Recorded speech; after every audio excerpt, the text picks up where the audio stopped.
Մի րոպե, նախ եւ առաջ, պարոն Մանուկյան, Հայաստանի Հանրապետության փոխնախարարը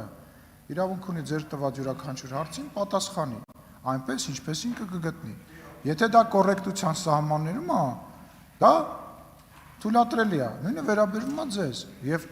դա ձեզ իրավունք չի տալիս որևիցե մեկին գնահատական տալ։ Եթե ես հիմա սկսեմ գնահատական տալ, օրինակ ասեմ դուք եկել եք պարլամենտ մի մարդու հետ, որ անգրագետ է եւ հայերեն գրել չգիտի, լավ կլինի հիմա հաճելի է ձեզ այս խոսակցությունը, կարող ենք շարունակել։ Չէ, բայց չի կարելի, ես էլ ավելի խորը կգնամ այդ խոսակցության մեջ եւ մենք արդեն փորձ ենք ունեցել, որ այդ խոսակցության մեջ դուք լավ իրավիճակում չեք հայտնվելու։ Ես ձեզ խոստանում եմ, որ չեք հայտնվելու։ Ոնց որ ես 5 տարվա մեջ չեք հայտնվել, էլի չեք հայտնվելու։ Հենց որ կոռեկտությունից ու ազգային ժողովի կանոնակարգից, կարգ ու կանոնից ներսում ով դուք, որ սեռական բնույթի հայոյանք եք գրում Facebook-ում, մարդկանց ովքեր որ քվեարկում են, գոնե պետք է չխոսեք։ Լռեք։